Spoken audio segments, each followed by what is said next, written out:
We me on 3. 1, 2, 3. Cancun. NBA Haters, dans ce nouvel épisode, on parle de quoi? De cette finale NBA et des Bucks. Bravo à eux qui ont gagné ce deuxième championship dans l'histoire de la ville. Le premier, ça faisait depuis 50 ans qu'ils n'avaient pas gagné. Je suis accompagné de mon producteur Johan.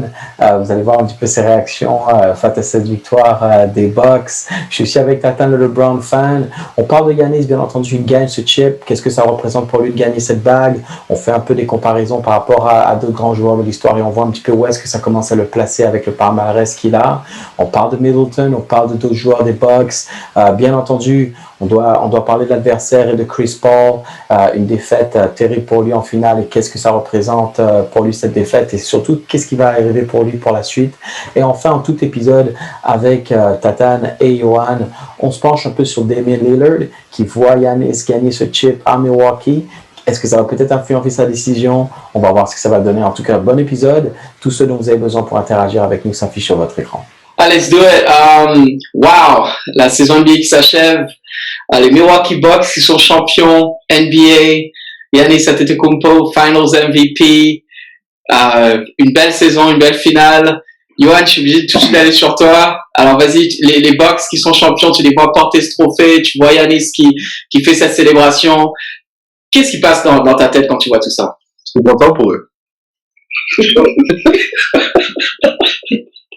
Pour eux, tu veux dire? Ouais, parce que je vois dans le groupe chat, on avait des messages un peu différents, donc vas-y, explique-toi. Non, je suis content pour Giannis. Je suis content pour Giannis, tu vois. Là, je transpire de joie, tu vois. Je transpire de joie. Non, je suis très content pour Giannis. Après, ouais. Next question. C'est quoi? Je vais te laisser reprendre tes émotions. Tatan, t'as vu ça, look. Bon, bien sûr, je sais que t'es fan de LeBron et tout. On aura le temps de faire peut-être quelques comparaisons un petit peu plus tard dans l'épisode. Mais commençons tout de suite avec Giannis. Il gagne ce titre. Il finit avec un 50 balls, 50 points, une performance extraordinaire. Il n'a pas volé son titre. Qu'est-ce que tu penses? Où est-ce que tu places un peu cette performance et ce qu'il a fait pour son club, pour la ville de Milwaukee, le fait d'être resté, tout ça? Vas-y, dis-moi un petit peu tout ce qui est passé par ta tête en voyant cette victoire, en fait, de Giannis. Extraordinaire, hein. Franchement, le gars, il a remis Milwaukee sur la carte de la NBA. Après, avec tout ce qui s'est passé, je pense que bon, il a saisi sa chance cette année. Il a bien fait, hein. Il a eu le titre cette année. Je pense que s'il l'avait pas eu, on en a parlé d'ailleurs. S'il l'avait pas eu cette année, ça aurait été tout autre chose. Mais là, on peut se dire qu'il va rester à Milwaukee. Désolé, hein, Yo-Yo, il va pas partir vers la baie. Mais je suis content pour eux. Ouais, là, il a fait quelque chose de très très fort, très très très fort. Ouais, non, c'est clair, vraiment cette performance. Bon, bien sûr, il y a l'offense, c'est 50 points qu'il met. Mais moi, ce qui m'a impressionné pendant le match, c'est l'intensité avec laquelle il a joué tout le long et des deux côtés du terrain, tu vois. D'accord, je pense qu'il finit avec 5 blocs, mais il en fait au moins 7. Genre, il y a 2 goaltending, il y a les tentatives de contre, il y a la défense, comment il conteste à chaque fois, que ce soit Chris Paul, Devin Booker ou peu importe le joueur qu'il y avait devant lui, les rebonds. Et donc vraiment, c'est ça, c'est ce gars qui donne tout sur le terrain. Des fois, il y a et je sais pas si vous voyez un peu certaines images, Johan, on voit des close-ups sur lui dans le match. Puis il respire fort, tu vois qu'il donne tout et tu vois voir un gars comme ça gagner, c'est sûr que vas-y, je pense que je vais continuer sur ça. Ouais, non, mais c'est ça, mais tu vois, même dans les matchs précédents, il est quand même sorti, tu vois, et il disait genre que c'était pour aller aux toilettes, mais je pense que c'était pour récupérer son souffle.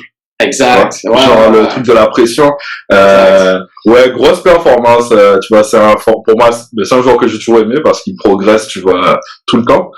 Et ce que j'aime avec lui, c'est que même s'il est pas bon, il va continuer, en fait, tu vois. Déjà, je sais pas comment il a fait pour jouer avec son genou, donc ça, c'est déjà un autre truc. Après, le mec, il est tellement déterminé que ça va pas l'arrêter, tu vois. Au début, je crois qu'au début des playoffs, on disait dans le pod, il shoot 3 à 3 points. Tout le monde lui disait ça. Et en fait, t'as vu comment il a changé son jeu. Ouais, en mode, j'ai pas besoin de shooter à 3 points parce que je suis dominant dans la raquette. Exact. Il suffit d'avancer et personne peut me stopper. Un peu à la LeBron, tu vois, genre au début.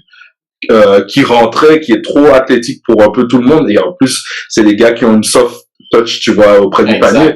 Donc, tu peux pas les arrêter et ça sert à rien de compliquer le jeu, tu vois, pour faire quoi? Pour faire plaisir aux analystes NBA qui disent, on vit, on meurt par le 3 points, tu vois.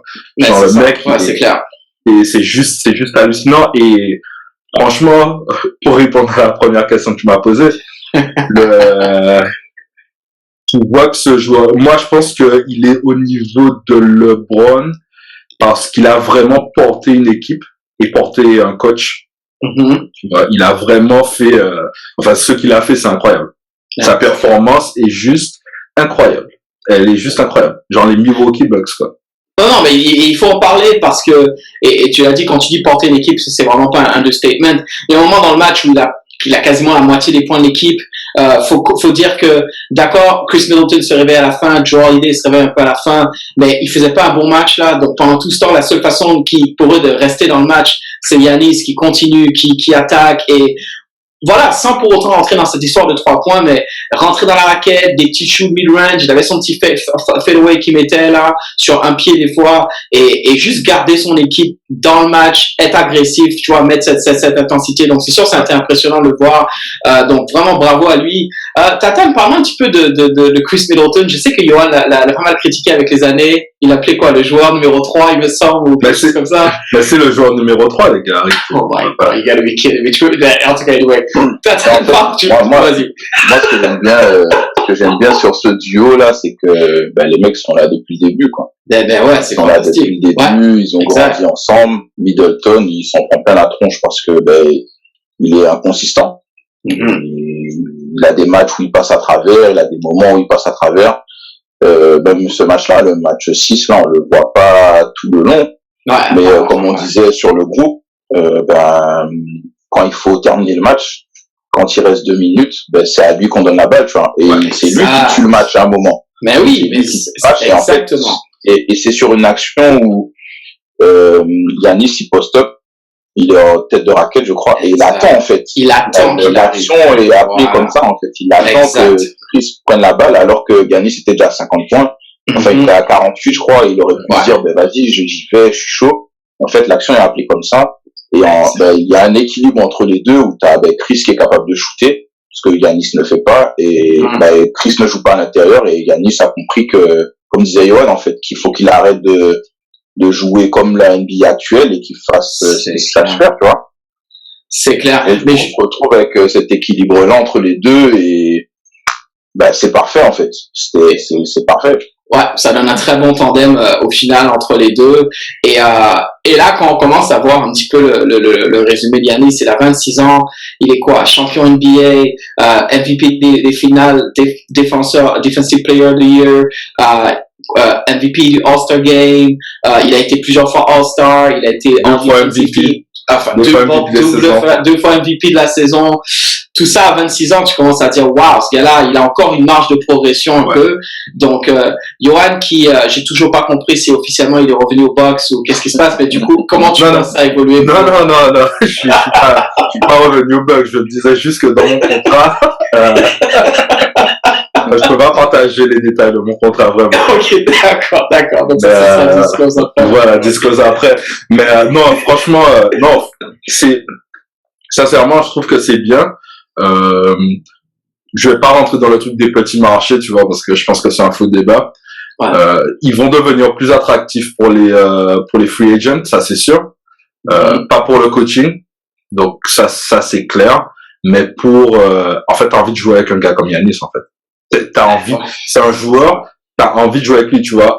Autant, certains joueurs, t'as pas trop, enfin, même Kobe, enfin, tu voulais jouer avec Kobe, mais tu savais que tu allais t'en prendre plein la tête, tu vois, avec un joueur comme ça. Giannis, c'est quand même, t'as l'impression que le gars, c'est un bosseur. C'est un bosseur.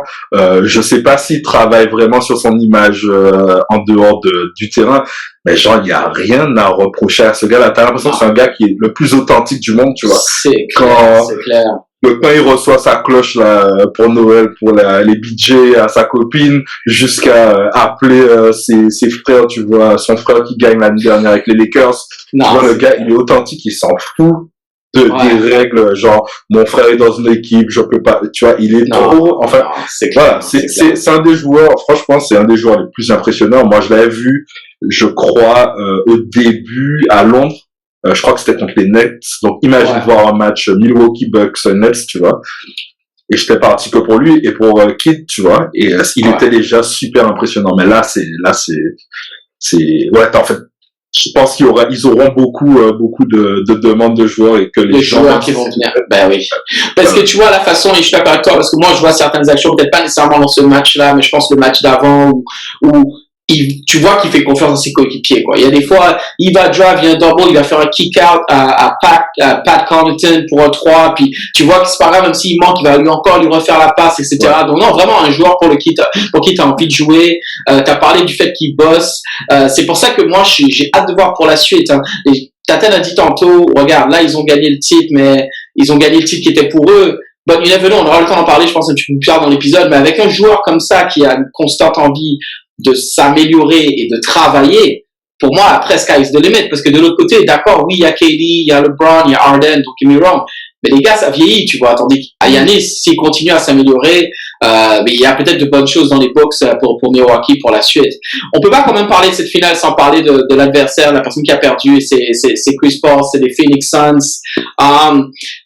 Bon, Tata, tu as vu un petit peu, Chris Paul est parti rapidement, je l'ai pas trouvé trop fair play non plus sur la fin, mais parlons un petit peu de sa finale overall, de ce que tu as pensé peut-être sur le dernier match et comment tu penses qu'il se sent là vraiment suite à ça là, vas-y.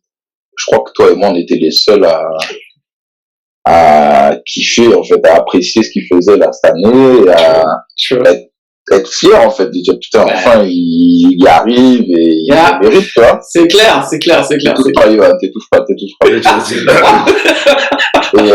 Mais là c'est une déception, mais tous les gars disent ouais bon on connaît déjà, il craque à un moment et tout, mais là c'était enfin surtout sur les trois derniers matchs, j'avais l'impression un mec qui est tellement dans la maîtrise du jeu, dans un calme, une maîtrise. Et d'ailleurs, c'est ce qu'il avait montré les tours précédents, en fait. Il maîtrisait le rythme des matchs et tout. Là, le gars, il a déjoué complètement. Tu sais, il remontait la balle un petit peu, il a lâché vite, après il disparaissait des actions. Ouais. Tu penses qu'il est blessé? Non. Tu penses qu'il est blessé? Moi, je pense qu'il est blessé, moi. Je pense que mais en plus je suis le plus gros hater. Mais là, c'est ça en fait. Mais je pense qu'il y a un truc, c'est pas possible. C'est pas que, je pense pas que ça soit que le mental, parce que comme t'as dit, le gars il gérait. Ok, c'est les finales, tu vois. Mais il y a vraiment un moment où, genre dans les deux matchs qu'il gagne, tu vois, il y a un moment où tu vois, il arrête de monter le ballon, il arrête de toucher la balle, tu vois, autant. Et mec, c'est qu'un truc de la main qui peut, enfin. À part, sinon, mec, il va jamais gagner parce que sinon, il se chie dessus, tu vois. Donc, je sais pas, je pense que peut-être qu'on découvrira après une blessure, mais moi, franchement, j'y crois pas. Moi non plus, je pense que le mec, il a craqué et l'enjeu était trop, et ils ont déjoué, en fait, parce que, Phoenix a pas du tout réussi à mettre en place son jeu, à part les deux premiers matchs. Ils sont fait sweeper en vrai, hein. Ils ont pris 4-0. Ouais, c'est clair. Ils ont shooté super mal aussi. Ils ont déjoué, mais ils étaient pas dans leur cadre habituel, tu vois. Booker était à côté, et Tom qui pouvait faire le boulot, on sait pas ce qui s'est passé non plus. Ouais. Après, en vrai, on dit on sait pas ce qui s'est passé, mais en fait, Milwaukee a super bien joué en face. En fait, ils étaient plus grands, plus physiques, et puis au moins, c'est dur. Ayton, c'était le seul vrai big man. Il est toujours à jouer un peu, à marcher sur des œufs parce qu'il veut pas faire des fautes sur Giannis. En même temps, au bout d'un moment, dès qu'il commence à avoir 3-4 fautes, c'est compliqué, ça mess up un peu son offense. Et puis pour revenir avec Chris Paul, je suis tout à fait d'accord avec toi, Tatane. Non, je veux pas l'entendre le truc de blessure. Si vraiment elle était là, elle serait déjà sortie, ou même pendant la finale. Parce que quand il jouait bien, c'est moi qui défends. Oh yeah. C'est moi qui défends Chris Paul là. C'est ça. Non, mais c'est vrai. Quand il jouait bien, c'était comme yo, Chris Paul, il fait un mauvais match. Oh, est-ce qu'il est blessé? Non, peut-être qu'il a juste 36 ans et peut-être que à cet âge-là, c'est peut-être un petit peu plus compliqué d'enchaîner 6 matchs, 6 performances d'affilée, ou voilà, regarde, même un gars comme David, même un gars comme Jordan. Non, mais là, oui, mais c'est pour ça que Jordan est à part dans la discussion ici. Mais, donc voilà, non, pour moi, Chris Paul, look, Pas Johan d'excuses. vient quand même de faire une comparaison entre Jordan et Chris J'ai Paul. pas fait la c'est ça. comparaison. J'ai pas fait la comparaison. J'ai fait la comparaison entre des gens qui sont en finale à 36 ans. C'est tout. Ouais. En tout cas, non, mais c'est sûr que bon, voilà, j'aurais aimé apprécier voir un petit peu plus de fair play de sa part. Voilà, t'es le président de l'association des joueurs, ça a été une saison difficile pour tout le monde. Pandémie, des Senat, Giannis, un joueur qui gagne son chip. Stay on the court, va congratuler les gars. Puis, mais c'est juste cette partie-là que j'ai pas trop aimé, mais après voilà, tu sais, chacun deal avec la défaite de façon différente. Je pense que bon, pour lui, je pense qu'il réalise que c'est compliqué. On aura le temps, bien sûr, de parler un petit peu de qu'est-ce qui va arriver pour lui, pour la suite, est-ce qu'il va rester à Phoenix, etc. Mais je veux vraiment rester pour l'instant sur cette finale parce que, d'accord, on a parlé de Giannis qui gagne son chip, Middleton, il y a des gars pour qui ça fait plaisir, PJ Tucker, je pense à Brook Lopez aussi qui avait eu un rôle, qui a dû complètement changer son jeu. Tu peux en parler si tu veux, Johan, vas-y. Mais de voir ces gars-là gagner, quand même, ça fait plaisir. Le Crazy Eye, Bobby Portis, il gagne Big Kelly. Non, mais ouais, non, même pas pour prendre, tu vois, Lopez, mais tu vois, c'est juste, ça fait juste plaisir, tu vois. Parce que c'est un narratif qu'on aime, en fait. Tu vois aussi. Exact. Tu regardes leur banc, tu regardes leur équipe, tu te dis, mais qui sont ces gars-là, quoi, tu vois. Ouais. Parce que tu joues à Touquet, tu vois, toute la journée, tu vois, le fan commun de la NBA, même moi, tu vois, qui suis, tu vois, Exact. il y a des gens, tu sais pas vraiment comment ils jouent, tu connais le nom, mais tu sais pas comment ils jouent, et ça fait juste plaisir parce que la plupart de ces gars-là, c'est l'opportunité aussi pour se faire payer dans les prochaines mais c'est ça, en fait. Et là, ils vont, oui, clairement. Je prends un crédit quand même sur un truc, parce que d'accord, bon, j'avais donné un crédit à Plus Sport pour Salwan, et je suis bravo qu'il a emmené les Suns en finale.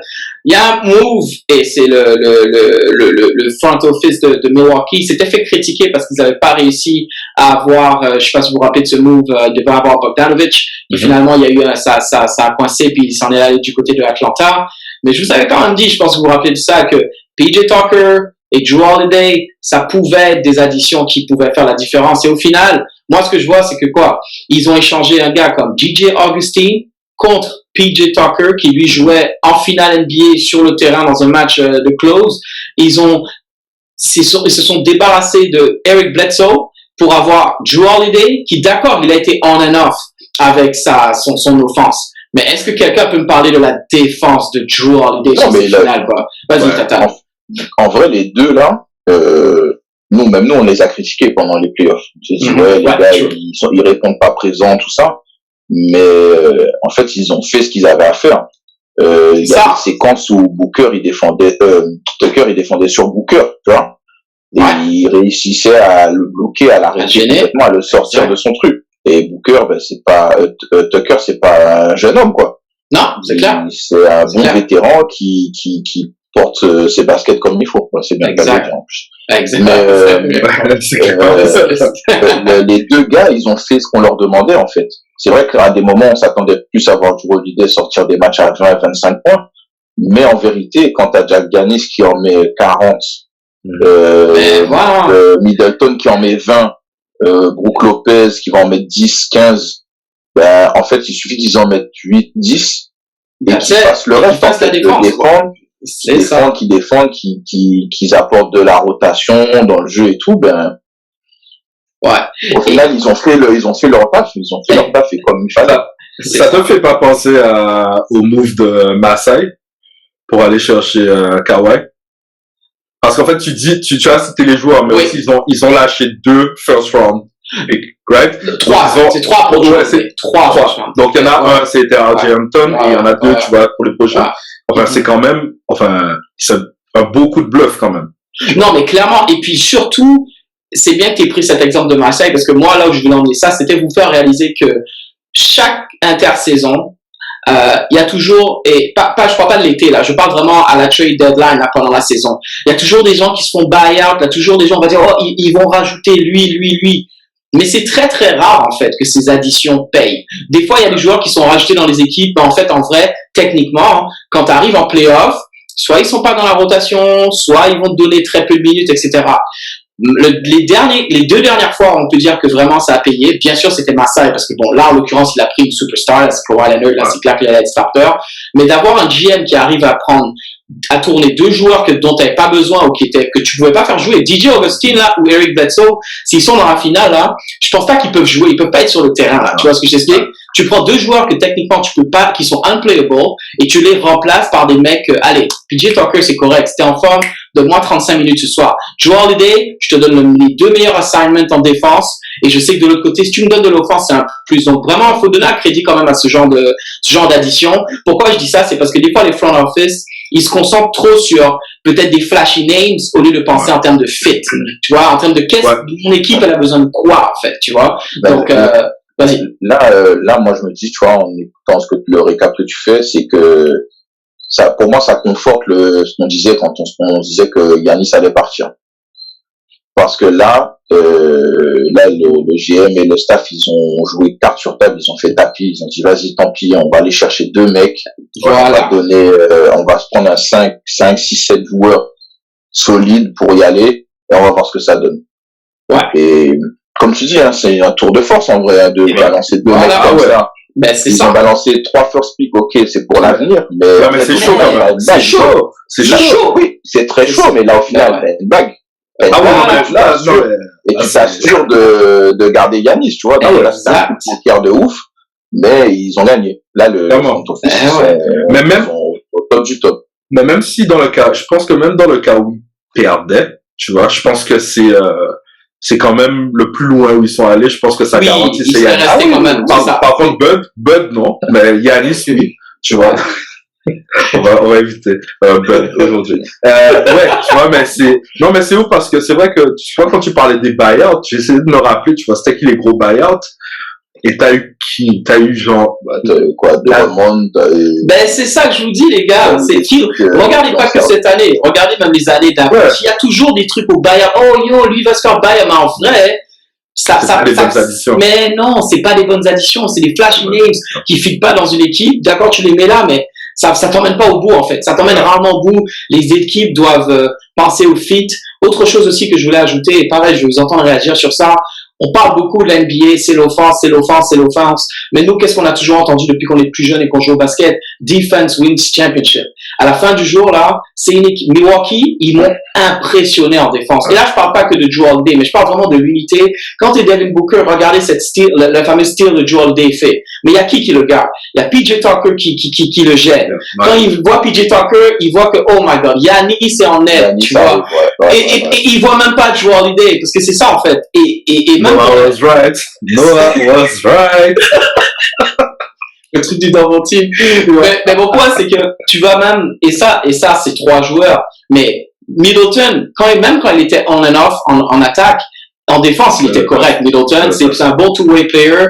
Même leur gars, là, Pat Connaughton, il faisait son taf. C'était pas une key en défense, là, tu vois. Donc, ça aussi, je pense que, parce que l'NBA, ils aiment beaucoup copier. Quand une équipe gagne d'une certaine façon, les équipes de l'autre côté, elles essaient de copier. Je pense que là, les gens vont remarquer, si tu as une équipe où tu as plusieurs personnes que tu peux faire jouer des deux côtés du terrain, c'est comme ça que tu peux l'emporter. Je sais pas qu'est-ce que vous pensez un peu de ça, là. Je sais pas si ça va juste être une révolution de 3 points pour la suite. Non, je sais pas si c'est une révolution parce que les Warriors le faisaient déjà.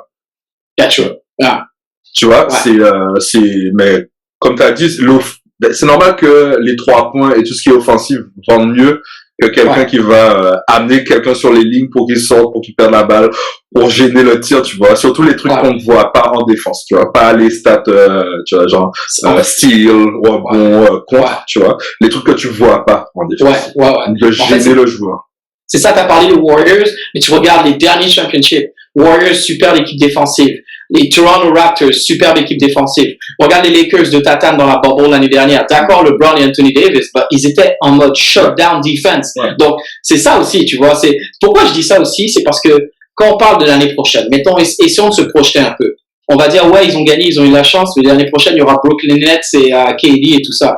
Les gars, je sais pas, hein, parce que entre la santé et être capable de défendre justement à ce niveau-là, de ce niveau d'intensité et l'amélioration de Giannis, on sait pas, hein, tu vois. Moi, pour moi, les Bucks, ils peuvent pas avoir peur de personne l'année prochaine. Qu'est-ce que t'en penses, Tata, à l'Est?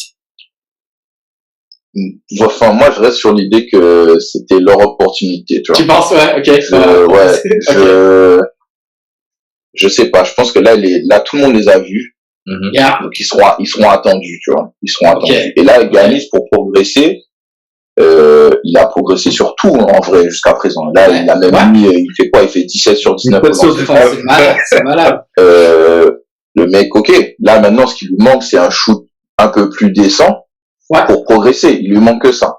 Ouais. Mais, moi, tu vois, on parle de la défense et tout. Au final, c'est celui qui met le plus de points qui gagne.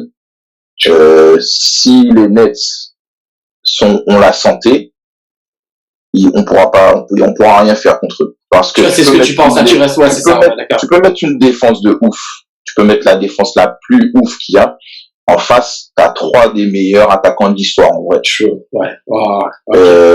Ils sont en train de chercher des petits gars, des petites additions qui pourraient être intéressantes. S'ils ont la santé, à l'Est, ce sera réglé. On pourra pas, enfin, moi, c'est ce que je pense, tu vois. Je me dis là, on a eu la chance parce que, Milwaukee a eu de la chance parce que Kyrie et Harden n'étaient pas là. Harden est revenu, mais bon, il était sur une jambe, il pouvait rien faire.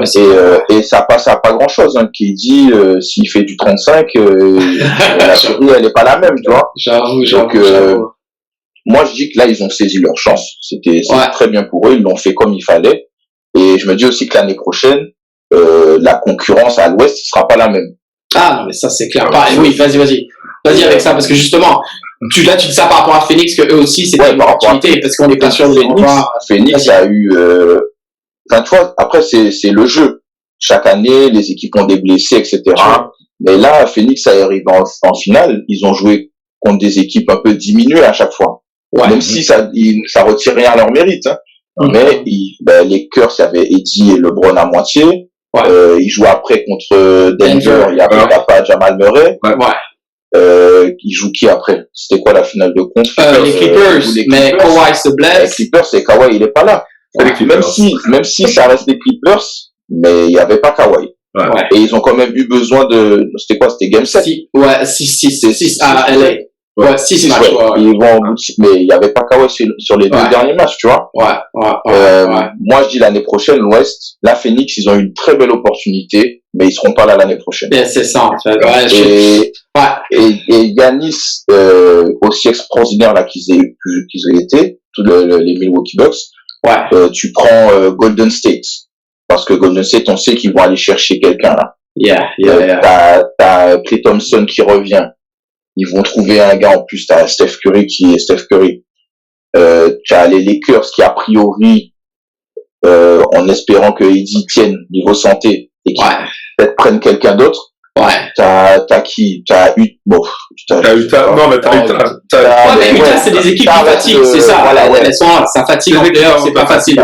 Elles vont te fatiguer, c'est ça. Avec Clippers, t'as Dallas, tu vas progresser. On sait pas ce que les Clippers vont faire. Alors, je pense qu'à l'Ouest, il y a encore beaucoup de points d'interrogation pour l'instant. Mais ce sera pas Phoenix. Ce sera pas une équipe comme Phoenix. Non, c'est clair. C'est dommage. Et on va pas se taper une saison non plus avec des blessés à tout va. Là, on va revenir dans un rythme, plus classique. Avec peut-être même des évolutions. Mais l'opposition que Milwaukee aura l'année prochaine ne sera pas celle-ci. C'est pour ça que moi, je me dis, là, ils ont saisi leur opportunité. C'est très bien. C'est génial. Bravo. Faut gagner ce chip. Mais ils auront pas d'autres, je les vois pas faire autre chose. Non, je suis d'accord avec toi. En tout cas, il y a des choses sur lesquelles je vais vous entendre sur ça aussi. Moi, en regardant cette finale, je me suis encore rendu compte à quel point c'est dur de gagner un championship. Parce que quand tu vois des deux côtés, man, it's hard. Là. Ça te prend de la chance déjà entre blessures, entre ceci. Même quand t'es dans la finale, it's not easy. C'est les meilleurs joueurs du basket au monde. Les équipes se connaissent par cœur. Ils connaissent tes sets. Donc, être capable de voir que Giannis, par exemple, il a réussi à surmonter cette épreuve. Dommage pour Chris Paul. Bravo à celui qui a gagné. Donc, ça, c'est une chose, la difficulté de gagner un chip. Et autre chose, maintenant pour Giannis, là, je suis content pour lui parce que il va faire taire beaucoup de personnes. Une fois que t'es champion, t'es champion. Là. On peut pas t'enlever ça. Tu vois ce que j'explique? Et il est pas champion en mode beg non, il est champion en mode j'ai dominé. Il a mis son 50 piece. Donc là aussi, il y a une conversation dans laquelle on peut plus comparer Giannis à Jason Tatum. On peut plus comparer Giannis à Trae Young. On peut plus comparer Giannis à Luka Doncic. On peut plus comparer, tu sais, toutes ces young upper stars. Puis c'était comme c'est qui? Non, shut the hell up. C'est C'est la ligue Voilà. de Giannis. C'est ça, en fait. Il est pas encore, selon moi, et je vois le fan de LeBron qui sourit ici. Non, mais il est pas encore dans ce Non. niveau-là. Ni Ouais. LeBron, KD et tout. LeBron joue toujours, mais c'est la ligue de Giannis. Mais c'est la ligue de Giannis maintenant. Les gars, arrêtez. Tu L'évolution, vois? ça a été- Tu vois ce que vous pensez de ça? Vas-y. Justement, ce matin, je regardais un peu Instagram et tout ça. Et je me suis dit, mais en fait, ouais, là, le gars, il a pris possession de la ligue, tu vois. Mais encore plus par rapport à son côté naturel.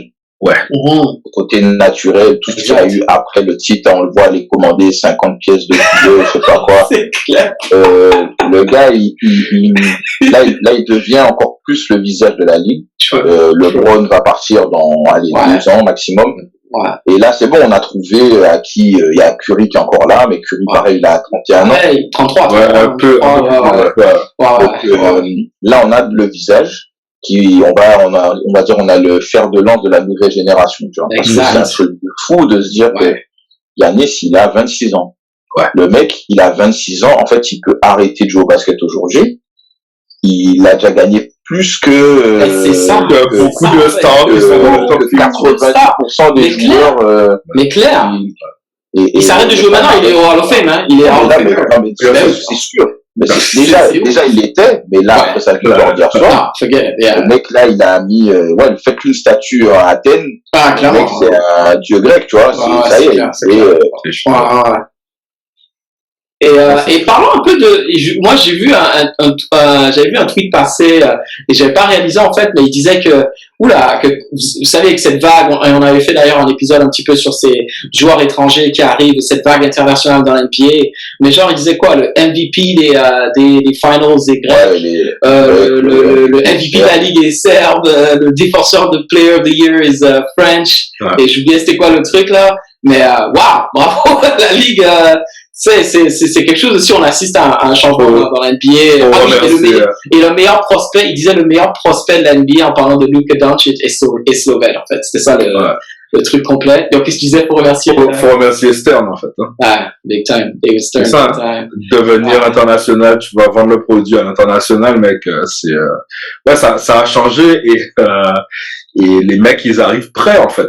Ils arrivent prêts, ils ont pas le système AAU qui, fournit des espèces de stars quand ils ont 17 ans, t'es toujours avec les mêmes joueurs, ils fournissent des gens qui ont très faim, tu vois, en fait qui ont ce que les Américains avaient avant de faire un truc de copinage depuis l'âge tout petit, tu vois, parce qu'il y avait des camps avant, tu vois, genre les Tracy McGrady, les Kobe, ils jouaient ensemble, tu vois, le circuit a toujours existé, mais pas à ce niveau-là, tu vois. Et maintenant tu vois que les gars ils arrivent et ils sont la dalle, les Européens. Non, clairement. Donc ça, c'est sûr. Tu prends même l'exemple là. Bon, c'était des matchs d'exhibition, hein, mais tu prends ce qui se passe là pour la préparation des JO, où Team USA se retrouve à galérer devant c'était Nigeria, devant l'Australie. En fait, le monde du basket est prêt, en fait. Ben oui, c'est plus que on n'est plus obligé de regarder que les Américains et la NBA restera la ligue dominante parce que c'est un monstre commercial, etc. Mais et parce que c'est historique aussi. Mais maintenant, je pense que les gens ont plus peur de regarder l'Euroleague. Ils ont plus peur d'aller regarder les équipes, les matchs d'autres équipes internationales, tu vois. Ouais, non, tu l'as dit, c'est clair. Dites penser un petit peu, parce qu'il y a un gros nom qui circule cet été, on sait tous, il fait toute l'actualité, c'est Damian Lillard. Damian Lillard, il voit Giannis gagner son chip à Milwaukee. Vous pensez qu'il se dit quoi quand il voit ça, en fait? Il se dit qu'il est dans la merde. Ouais. Il est dans la merde parce que il pourra pas faire ce que je suis fan de Lillard, hein, je le dis, hein, vraiment. Mais il pourra pas faire à Portland ce que Giannis a fait là. Ouais. Et s'il part, ben tu vois, Giannis dans une interview là sur le truc obligatoire là aux médias, il est assis avec ses 2 trophées comme ça. Il dit oui, moi je l'ai fait, je suis pas parti. J'ai trouvé ça un peu osé parce que s'il avait pas gagné cette année, il se serait barré. Oui. Mais comme là maintenant il a gagné, il peut dire ce qu'il veut. C'est ça. Il peut dire ce qu'il veut. Mais Lillard en fait, il va rentrer dans. Je pense que c'était un pic un peu pour lui, tu vois. Enfin, pas forcément pour lui, mais les joueurs dans cette pour les autres, là en fait. Ouais. Où il a pas. Lillard pourra pas gagner le titre à Portland. Mais non, c'est Mais- ça. Là où tu vois, je pense, excuse-moi de te couper, là où je pense que c'est différent avec Lillard, c'est que Lillard n'a jamais mis la pression à son organisation comme Giannis l'a mise. Tu vois. Lillard a toujours été en mode, genre hard work, je pense que ça va payer, je pense que le résultat va arriver parce que moi je fais de l'effort et que je pense que comment ça s'appelle, McCollum fait un effort, donc mon coach fait un effort, donc mon GM fait un effort, alors que à Portland ils ont pas fait ça, tu vois, et il a jamais été voir les gars et dit aux gars, bon les gars, c'est cool hein, qu'est-ce qui se passe? Après, tu vois, je vais peut-être aller trop loin dans l'analyse, je sais pas, mais est-ce que vraiment tu mets un Lillard dans le point de vue pouvoir du joueur au niveau de Giannis? C'est-à-dire que là, Au niveau de l'organisation, de chaque organisation commune, l'organisation. C'est un top 10 player. C'est une superstar. Il y en a très peu de superstars. Vas-y. Je dis ça un peu dans le sens de ce que disait Yohan. C'est pas le gars, est-ce qu'il a du poids dans son club, assez de poids en fait pour dire à son club, oh les gars, parce que je pense que oui. Oui. Je pense qu'il a fait. Il a pas fait parce que c'est sa mentalité. En fait. C'est juste sa mentalité. Il a pas fait parce que. C'est-à-dire que dans les faits, le gars, il a passé la première partie de sa carrière à pleurer qu'on reconnaissait pas son talent, etc., etc. Ouais. Mais en fait, il performait sur le terrain, mais il a jamais mis de pression. Il est venu avec son truc de loyauté. Ouais. Pourquoi tu veux que Portland se prenne la tête à se dire, mais le gars, il est là, il est C'est vrai, t'as raison. Alors que Giannis, il a jamais rien dit ouvertement, mais tout le monde s'est dit, les gars, si il fait pas quelque chose cette année, le gars va se barrer. Et pour rebondir sur ce que tu dis, Tatane, c'est après la bubble. Rappelez-vous, là, ça remonte déjà à quelques temps, mais après leur élimination, quand ils ont perdu contre Miami, je crois, à la bubble, il est parti dîner ou peu importe, il a eu un lunch avec les dirigeants. Ça avait circulé. Giannis a eu un lunch avec les dirigeants de Milwaukee, juste lui et les dirigeants. Et ce qui était sorti de ce lunch, c'est OK, give us a chance, laisse-nous aller improve la team et après on verra. Donc, ça a pris ça aussi, tu vois. Effectivement, pour revenir sur ce que disait comme Lillard, peut-être que Lillard, il n'est jamais allé. En fait, il a jamais donné le sentiment à Portland qu'il allait quitter. Voilà, c'est ça. Eux, ils se sont dit, bon, allez, c'est relax. C'est ça. C'est maintenant qu'il le fait, mais Portland a zéro pouvoir d'attraction. Tu vois ce que je veux dire? Et Portland va pas créer, Portland est à l'ouest. Portland, on a vu ce qu'ils font. Là, il faut reconstruire l'équipe. Non, mais il faut aller chercher d'autres joueurs. C'est la troisième reconstruction, il va pas rester pour là. C'est ça, ça va être. Mais ça, c'est parce que, c'est parce qu'on disait par rapport à la déclaration de Giannis, tu vois. Où il dit, je suis pas parti, je suis resté, j'ai gagné avec ma team. Mais en fait, là, Giannis, s'il le faisait pas cette année, il l'aurait pas fait. Mais non, c'est clair. Là, il peut dire. Il y a aucun joueur, qui a sa 7e, 8e saison, là, comme Giannis, Lillard, qui sont dans des effectifs où ils peuvent se dire, les gars, moi, je reste dans mon équipe. Je reste parce que je vais gagner avec mon équipe. C'est ça.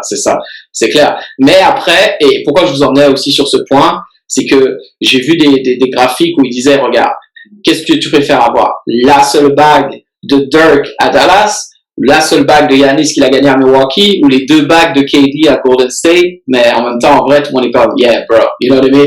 I don't know.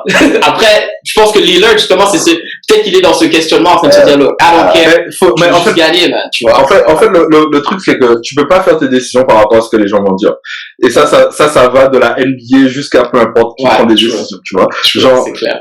Bien dit, I don't know, là, les gens, tu sais, parfois on dit les fans, tu vois, et c'est juste du vent qui t'envoie. Donc, fans, les ventilateurs, c'est juste du vent qui t'envoie. Genre, il y a un moment, tu vois, genre les gens disent, KD il est parti dans une équipe qui a fait 73-9, blablabla. Mais en vrai, qu'est-ce que OKC allait donner à Missy dans sa carrière? Il y a un moment, faut être cool, hein. Et il dit, OK, il est parti aux Lakers, ça me fait chier parce qu'il allait rejoindre LeBron, OK. Mais quand je regarde vraiment, enfin, qu'est-ce que les Pelicans ont fait pour ce gars-là? C'est ça. Et KD, il est arrivé, il a gagné son chip, il est content, et puis, voilà. Il est dans une bonne situation. Et je parle pas de payer, hein. Je parle pas de payer. Je parle pas de payer parce que payer, tout le monde l'aurait payé de la même façon. Je parle comment tu mets le succès pour eux. Et donc, sur la question de Lillard, Pourquoi tu rigoles de ta Pourquoi tête? tu regardes ça? Non, le KD, je peux pas commenter. Non, tu veux pas commenter, ok. Je peux pas commenter. Non, Vas-y, mais, vas-y. en fait, tu vois, genre, mais pour reprendre KD, c'est un snake, c'est un truc. Mon gars, ton but, c'est de réussir dans la vie. Voilà. Va là où les gens, tu vas là où les gens t'aiment. Deux, tu vas y chercher une équipe sans Ross et sans leur système de merde, là, qu'ils avaient. Ouais. Où il y avait du vrai basket parce que c'est un joueur qui aime le vrai basket. Ouais.